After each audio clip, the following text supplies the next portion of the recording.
박근혜 같은 경우는 6일 뒤에 나왔고요. 그러니까 영장 청구한 지 6일 뒤에 구속영장이 발부가 됐고, 노태우 같은 경우는 15일 뒤에 나오기도 했다 그래요. 그 당시에는. 지금하고 좀 많이 달라졌겠죠. 네. 이명박 씨는 오늘이 월요일이니까 최소한 일주일 안에 논현동 자택을 떠나서 무상급식을 먹게 되는 그 상황에 놓일 것 같습니다. 남은 시간 동안 맛있는 거 많이 챙겨 먹어야겠네요. 그런 이야기 있었죠. 주말 동안에도 테니스 치었다고. 네. 그 테니스 치면서 2년 후에 보게 될 거라고 이야기를 했다고 알려졌죠. 예. 네. 뭐지?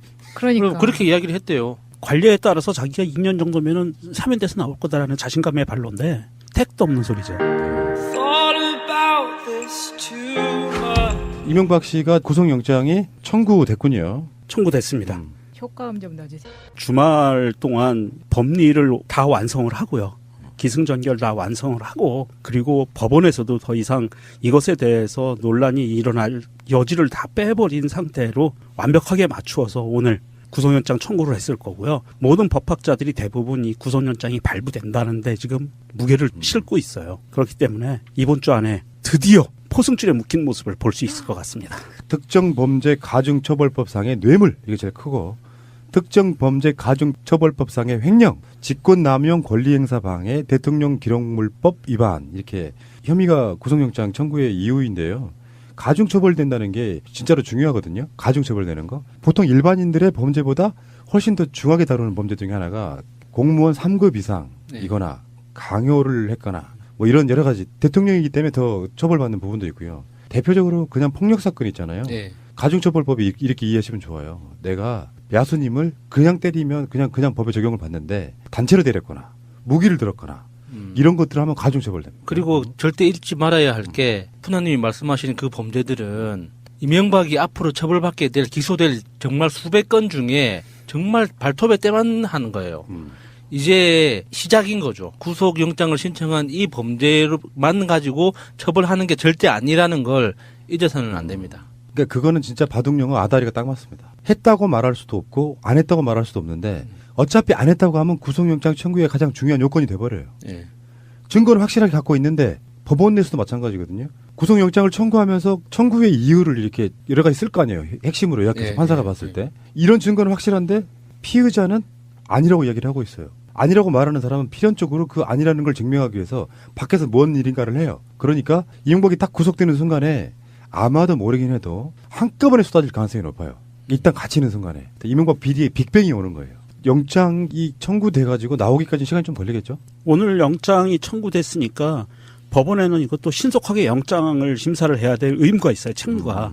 그래서 이번 주 안으로는 가부로의 그 판단을 끝낼 것 같습니다. 박근혜 같은 경우는 6일 뒤에 나왔고요. 그러니까 영장 청구한 지 6일 뒤에 구속영장이 발부가 됐고, 노태우 같은 경우는 15일 뒤에 나오기도 했다 그래요. 그 당시에는. 지금하고 좀 많이 달라졌겠죠. 네. 이명박 씨는 오늘이 월요일이니까 최소한 일주일 안에 논현동 자택을 떠나서 무상급식을 먹게 되는 그 상황에 놓일 것 같습니다. 남은 시간 동안 맛있는 거 많이 챙겨 먹어야겠네요. 그런 이야기 있었죠. 주말 동안에도 테니스 치었다고. 예. 그 테니스 치면서 2년 후에 보게 될 거라고 이야기를 했다고 알려졌죠. 예. 네. 뭐지?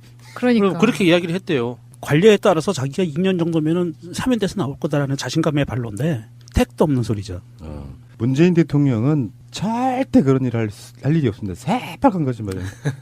난 그렇게 삶을 살아오지 않았습니다. 지난 주말을 겪으면서 여론을 계속 봤을 거라고 보고 금요일 날 새벽 5시에 구속되는 걸로 저는 믿고 있습니다. 역사에 큰 획을 또 하나 긋는 그런 주가 될 것 같습니다. 검찰 출석하는 날도 엄청 떠는 게 눈에 보이더라고요. 떨고 있다는 게 보여요. 대통령을 지냈지만 현재 대통령이라는 권력도 아니고 일개 개인이란 말이에요. 법적으로 보호받는 거는 전직 대통령이기 때문에 경호실에서 경호해 주는 것뿐이에요. 이명박이라고 하는 그 일개 개인인데 이 사람이, 만약 여러분들은 그런 멘탈이 만들어지기 힘들겠지만 대통령이었다고 쳐봐요. 날마다 이명박의 비리가 터져 나와요. 방송만 틀면. 본인 입장에서는 엄청나게 떨고 있을 거 아니에요. 그 떨고 있는 가운데 검찰에 출석해서 사실상 다 내가 한 게 아니다. 10만 달러 제외하고는 뭐 그런 식으로 했던 상황인데, 지금도 언론에서 나오는 보도 중에 저는 3분의 2는 검찰이 적당하게 언론에 어레인지해 준 거라고 봅니다. 그런 것들이 다 조사 대상자 중에 하나였다는 거죠. 그중에 지금 최근에 나왔던 게 1차적으로 이 이야기는 나왔었어요. 뭐 작전명, 뭐 데이비드슨 연어 이런 건데, 그게 사실상 검찰에 의해서 확인되는 과정 중에 하나인 것 같아요. 그중에 제일 분노한 게 국정원 대북 공작 비걸로 바다 이야기를 그렇게 캐고 다녔대요. 2012년 4월 총선이면은 박근혜 정권이 그 해에 12월 달에 대선에서 박근혜가 당선되는 바로 그런 시기인데 그 전에 4월 달에 총선이 있었죠. 그 총선 때 바다 이야기 관련해 갖고 필리핀에 도주했던 관련자를 국내에 송환해 가지고 노무현 대통령과의 관련성을 폭로하고 추모 분위기를 꺾자는 의도에서 이 공작을 했는데 조사를 했더니 관련성이 전혀 드러나지 않았다. 그래서 왜 가끔씩 우리 방송에 최민희 의원이나 김현 의원 이런 분들이 나와갖고 하는 말 있잖아요. 우리가 뭔가가 있었으면 진작 털렸을 거라는 게 바로 이런 얘기거든요. 털어도 사건의 관련성, 개연성이 안 나오니까 무혐의에 넘어가는 거예요. 그러니까 이 바다 이야기라는 이름을 중심으로 해서 만들어졌던 조작에 의해서 가장 큰 피해자 중에 한 명이 명계남 씨잖아요. 정말 아무런 관련도 없는데 명계남 씨가 그 중간 다리 역할을 했다라는 그 모함으로 정말 영화계에서도 거의 캐스팅이 어려워졌고 실제 여러 가지 사회생활에 지장을 많이 받았고 지금도 힘들게 지낸다고 하잖아요. 그 후폭풍으로. 바다 이야기는 제가 개인적으로 좀 인연이 있어요. 제가 20대 초반에 사업을 하면서 CCTV 관련 그 제품 납품을 일을 했었는데 그때 그 바다 이야기 이전에는 그 화상경마장이 유행을 했었거든요.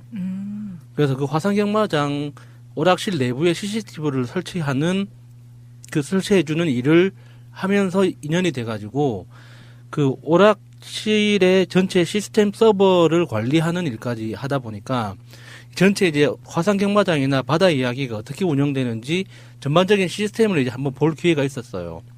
그래서 아 이거 100% 사기구나. 이게 왜냐면은 사업에 관여하는 사람들이 대부분 조폭으로 보이는 사람들이 대부분이었어요. 그래서 실제로 내부를 들여다봐도 다 현금으로 운영하는 거기 때문에 일종의 점조직처럼 운영이 되는 거죠. 그러니까 그 검찰이나 국세청에서 바다 이야기에 대해서 어떤 그림을 그려놓고 기획 수사로 들어가면은 누구든 걸려 들어올 수밖에 없는 그런 형사였어요. 그런데 이게 그 당시에 스타크래프트 때문에 그 아케이드 오락실이 거의 다 이제 문을 닫고 있는 상황에서 맞아. 다 PC방으로 예. 바뀌고 있었던. 마지막 사업 모델로 이제 쥐어짜서 나온 거였거든요. 바다 이야기가. 그러다 보니까 각 지역 지주들하고 이해관계가 엮여가지고 바다 이야기가 들어간 그 동네는 보통 1년 내에 자살하는 사람이 몇 명씩 나오는 그리고 돈 때문에 칼부림 나고 동네 일대는 슬럼화 된다고 하죠. 그러니까 환전 그 상품권 현금으로 바꿔주는 이게 불법 환전소가 우후죽순 들어서고 지금의 저기 강원랜드 같은 분위기가 전국적으로 벌어진 거예요. 그래서 그게 이제 갈 때까지 가고 난 다음에 완전히 그러니까 지역사회가 파토가 난 다음에 이제 단속이 들어가기 시작했죠. 이명박 정권에서. 그러니까 완전히 그냥 사행성 도박이라는 게 절대 돈을 벌 수 없는 구조. 예.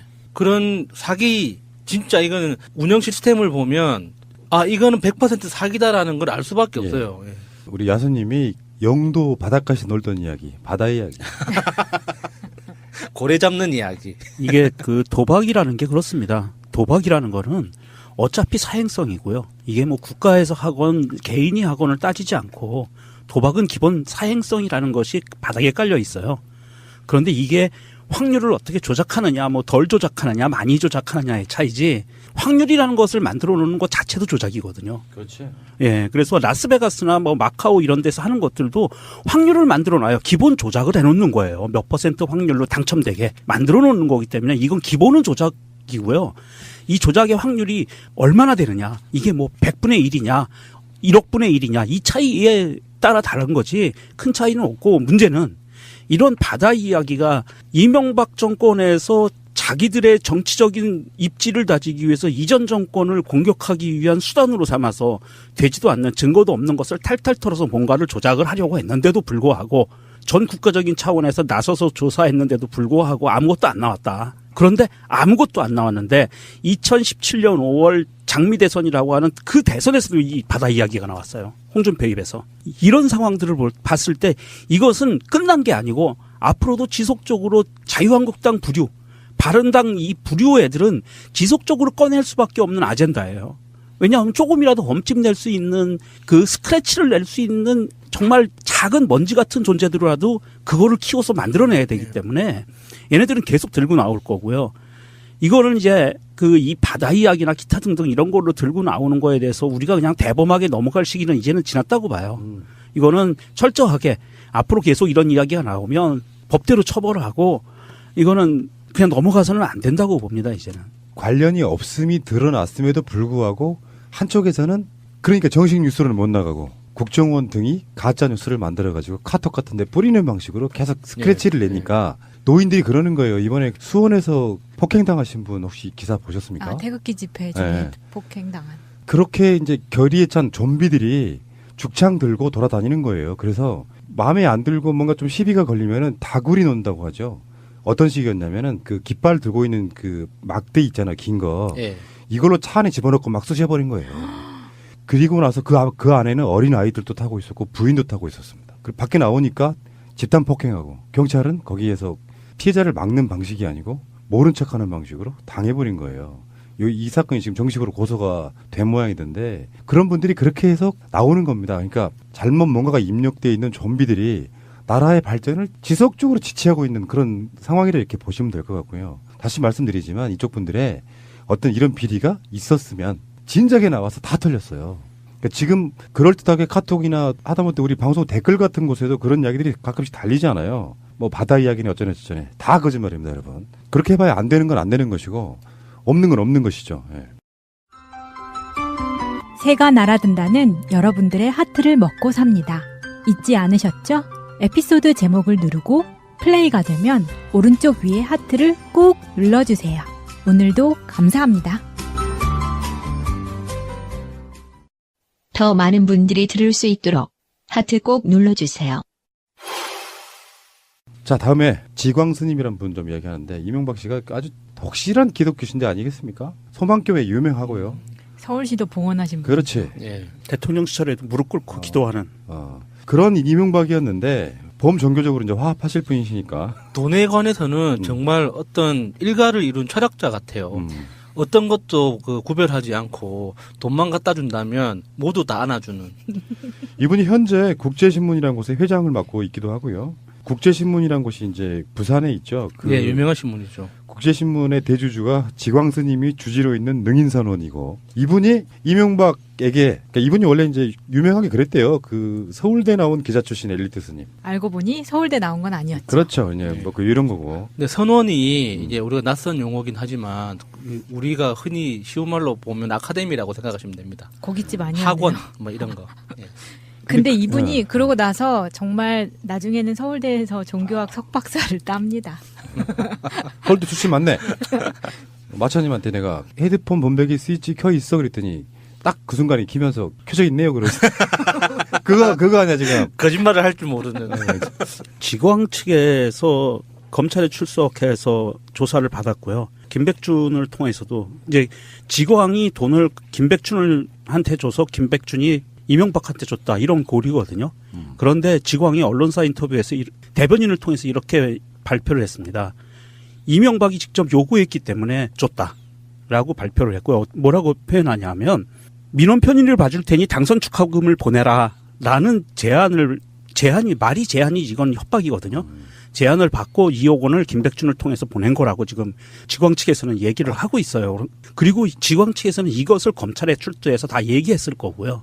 그리고 김백준도 이거에 대해서 실토를 했기 때문에 다른 거는 다 몰라도 또 요거 한 건만 갖고도 이거는 뇌물을 내지는 협박, 공갈 협박, 뭐 기타 등등 들어갈 수 있을 것 같아요. 지금 나오고 있는 것 중에는 이명박이 가장 어려운 부분이 그거죠. 김백준, 김희중 이런 사람들이 대부분 다 알고 있을 거 아니에요. 직접 가서 뇌물 받지도 않으니까. 그러니까 검찰에 가서 김백준이 어디까지 털어놨는지를 모르니까 불안한 거야. 그런데 이번에 김백준이 그걸 털어놓으니까 검찰이 지광 스님을 여기 님자 붙일 이유가 없잖아요. 지광스.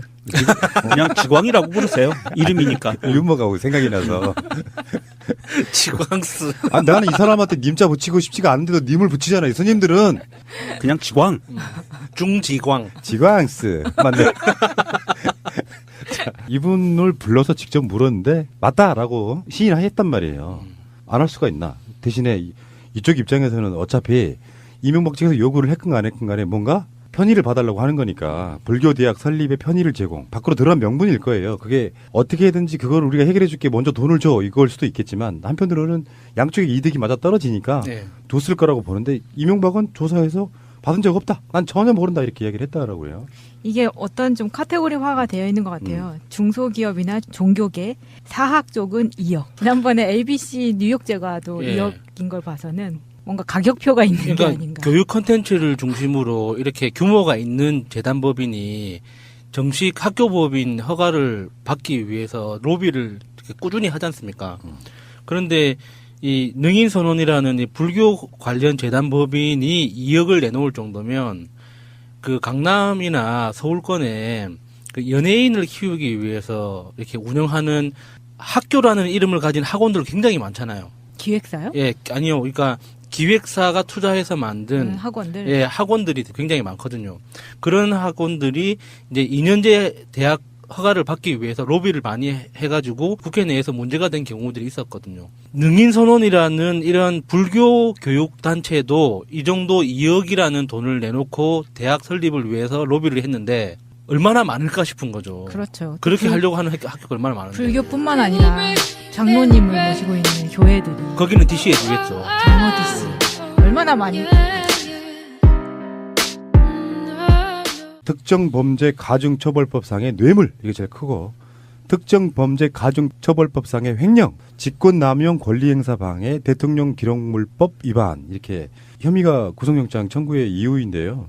가중처벌된다는 게 진짜로 중요하거든요. 가중처벌되는 거. 보통 일반인들의 범죄보다 훨씬 더 중하게 다루는 범죄 중에 하나가 공무원 3급 이상이거나 강요를 했거나 뭐 이런 여러 가지 대통령이기 때문에 더 처벌받는 부분도 있고요. 대표적으로 그냥 폭력 사건 있잖아요. 네. 가중처벌법이 이렇게 이해하시면 좋아요. 내가 야수님을 그냥 때리면 그냥 법의 적용을 받는데 단체로 때렸거나 무기를 들었거나 이런 것들을 하면 가중처벌됩니다. 그리고 절대 잊지 말아야 할 게 푸나님이 말씀하시는 그 범죄들은 이명박이 앞으로 처벌받게 될 기소될 정말 수백 건 중에 정말 발톱에 때만 하는 거예요. 이제 시작인 거죠. 구속영장을 신청한 이 범죄만 가지고 처벌하는 게 절대 아니라는 걸 잊어서는 안 됩니다. 그러니까 그거는 진짜 바둑영어 아다리가 딱 맞습니다. 했다고 말할 수도 없고 안 했다고 말할 수도 없는데 어차피 안 했다고 하면 구속영장 청구의 가장 중요한 요건이 돼버려요. 예. 증거를 확실하게 갖고 있는데 법원 내에서도 마찬가지거든요. 구속영장을 청구하면서 청구의 이유를 이렇게 여러 가지 쓸 거 아니에요. 핵심으로 요약해서 예, 판사가 예, 봤을 예. 때. 이런 증거는 확실한데 피의자는 아니라고 이야기를 하고 있어요. 아니라고 말하는 사람은 필연적으로 그 아니라는 걸 증명하기 위해서 밖에서 뭔 일인가를 해요. 그러니까 이명박이 딱 구속되는 순간에 아마도 모르긴 해도 한꺼번에 쏟아질 가능성이 높아요. 일단 갇히는 순간에. 이명박 비리에 빅뱅이 오는 거예요. 영장이 청구돼가지고 나오기까지 시간이 좀 걸리겠죠? 오늘 영장이 청구됐으니까 법원에는 이것도 신속하게 영장을 심사를 해야 될 의무가 있어요. 책무가. 그래서 이번 주 안으로는 가부로의 그 판단을 끝낼 것 같습니다. 박근혜 같은 경우는 6일 뒤에 나왔고요. 그러니까 영장 청구한 지 6일 뒤에 구속영장이 발부가 됐고 노태우 같은 경우는 15일 뒤에 나오기도 했다 그래요. 그 당시에는. 지금하고 좀 많이 달라졌겠죠. 네. 이명박 씨는 오늘이 월요일이니까 최소한 일주일 안에 논현동 자택을 떠나서 무상급식을 먹게 되는 그 상황에 놓일 것 같습니다. 남은 시간 동안 맛있는 거 많이 챙겨 먹어야겠네요. 그런 이야기 있었죠. 주말 동안에도 테니스 치었다고. 예. 그 테니스 치면서 2년 후에 보게 될 거라고 이야기를 했다고 알려졌죠. 예. 네. 뭐지? 그러니까 그렇게 이야기를 했대요. 관례에 따라서 자기가 2년 정도면은 사면돼서 나올 거다라는 자신감의 발로인데 택도 없는 소리죠. 문재인 대통령은 절대 그런 일을 할 일이 없습니다. 새빨간 거짓말이에요. 난 그렇게 삶을 살아오지 않았습니다. 지난 주말을 겪으면서 여론을 계속 봤을 거라고 보고 금요일 날 새벽 5시에 구속되는 걸로 저는 믿고 있습니다. 역사에 큰 획을 또 하나 긋는 그런 주가 될 것 같습니다. 검찰 출석하는 날도 엄청 떠는 게 눈에 보이더라고요. 떨고 있다는 게 보여요. 대통령을 지냈지만 현재 대통령이라는 권력도 아니고 일개 개인이란 말이에요. 법적으로 보호받는 거는 전직 대통령이기 때문에 경호실에서 경호해 주는 것뿐이에요. 이명박이라고 하는 그 일개 개인인데 이 사람이 만약 여러분들은 그런 멘탈이 만들어지기 힘들겠지만 대통령이었다고 쳐봐요. 날마다 이명박의 비리가 터져 나와요. 방송만 틀면 본인 입장에서는 엄청나게 떨고 있을 거 아니에요. 그 떨고 있는 가운데 검찰에 출석해서 사실상 다 내가 한 게 아니다. 10만 달러 제외하고는 뭐 그런 식으로 했던 상황인데 지금도 언론에서 나오는 보도 중에 저는 3분의 2는 검찰이 적당하게 언론에 어레인지해 준 거라고 봅니다. 그런 것들이 다 조사 대상자 중에 하나였다는 거죠. 그중에 지금 최근에 나왔던 게 1차적으로 이 이야기는 나왔었어요. 뭐 작전명, 뭐 데이비드슨 연어 이런 건데 그게 사실상 검찰에 의해서 확인되는 과정 중에 하나인 것 같아요. 그중에 제일 분노한 게 국정원 대북 공작 비걸로 바다 이야기를 그렇게 캐고 다녔대요. 2012년 4월 총선이면은 박근혜 정권이 그 해에 12월 달에 대선에서 박근혜가 당선되는 바로 그런 시기인데 그 전에 4월 달에 총선이 있었죠. 그 총선 때 바다 이야기 관련해 갖고 필리핀에 도주했던 관련자를 국내에 송환해 가지고 노무현 대통령과의 관련성을 폭로하고 추모 분위기를 꺾자는 의도에서 이 공작을 했는데 조사를 했더니 관련성이 전혀 드러나지 않았다. 그래서 왜 가끔씩 우리 방송에 최민희 의원이나 김현 의원 이런 분들이 나와갖고 하는 말 있잖아요. 우리가 뭔가가 있었으면 진작 털렸을 거라는 게 바로 이런 얘기거든요. 털어도 사건의 관련성, 개연성이 안 나오니까 무혐의에 넘어가는 거예요. 그러니까 이 바다 이야기라는 이름을 중심으로 해서 만들어졌던 조작에 의해서 가장 큰 피해자 중에 한 명이 명계남 씨잖아요. 정말 아무런 관련도 없는데 명계남 씨가 그 중간 다리 역할을 했다라는 그 모함으로 정말 영화계에서도 거의 캐스팅이 어려워졌고 실제 여러 가지 사회생활에 지장을 많이 받았고 지금도 힘들게 지낸다고 하잖아요. 그 후폭풍으로. 바다 이야기는 제가 개인적으로 좀 인연이 있어요. 박근혜 같은 경우는 6일 뒤에 나왔고요. 그러니까 영장 청구한 지 6일 뒤에 구속영장이 발부가 됐고 노태우 같은 경우는 15일 뒤에 나오기도 했다 그래요. 그 당시에는. 지금하고 좀 많이 달라졌겠죠. 네. 이명박 씨는 오늘이 월요일이니까 최소한 일주일 안에 논현동 자택을 떠나서 무상급식을 먹게 되는 그 상황에 놓일 것 같습니다. 남은 시간 동안 맛있는 거 많이 챙겨 먹어야겠네요. 그런 이야기 있었죠. 주말 동안에도 테니스 치었다고. 네. 그 테니스 치면서 2년 후에 보게 될 거라고 이야기를 했다고 알려졌죠. 예. 네. 뭐지? 그러니까. 그렇게 이야기를 했대요. 관례에 따라서 자기가 2년 정도면은 사면돼서 나올 거다라는 자신감의 발로인데 택도 없는 소리죠. 이명박 씨가 구속영장이 청구됐군요. 청구됐습니다. 효과음 좀 넣어주세요. 주말 동안 법리를 다 완성을 하고요. 기승전결 다 완성을 하고 그리고 법원에서도 더 이상 이것에 대해서 논란이 일어날 여지를 다 빼버린 상태로 완벽하게 맞추어서 오늘 구속영장 청구를 했을 거고요. 모든 법학자들이 대부분 이 구속영장이 발부된다는데 지금 무게를 싣고 있어요. 그렇기 때문에 이번 주 안에 드디어 포승줄에 묶인 모습을 볼 수 있을 것 같습니다.